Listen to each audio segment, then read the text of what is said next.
અમારે કાઠિયાવાડીમાં છે ને બધા સીધા જવાબ વાળા કે ભાઈ નળી સાફ કરી દો. મારે 10 માંથી 5 જણા એવા આવે કે ભાઈ મારે નળી સાફ કરાવી છે. મેં કાકાને કીધું, કાકા શું કરાવવું છે? તો કે હૃદયની નળી સાફ. મેં કીધું તમારી સોસાયટીમાં કે ઘરમાં કચરો છે?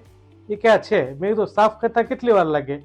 ઘરમાં હોય તો 2 કલાક, સોસાયટીમાં હોય તો 2 દિવસ, સિટીમાં હોય તો કે 2 મહિના લાગે. તો સાયન્સ પાસે કોઈ એવી સારવાર નથી કે જે તરત તમારી નળી સાફ કરે.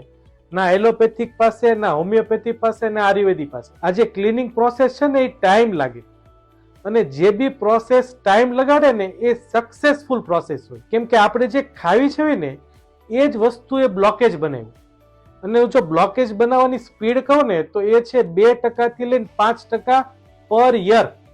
કે જે રીતે આપણા વાળ સફેદ થાય ને એ રીતે બ્લોકેજ બી બને. અને બ્લોકેજ છે ને મગજથી લઈને અંગૂઠા સુધી પ્રોબ્લેમ કરે. એટલે આજે આપણું જે 5000 વર્ષ જૂનું આયુર્વેદિક સાયન્સ છે ને એમાં સેમ આ વસ્તુનો ઉલ્લેખ કર્યો છે. એને એના 2 શબ્દો આપ્યા છે. પહેલો શબ્દ છે સ્રોતો, મતલબ હૃદયની નળી, અને વિશોધન મતલબ ક્લીનઅપ, એની સાફ સફાઈ.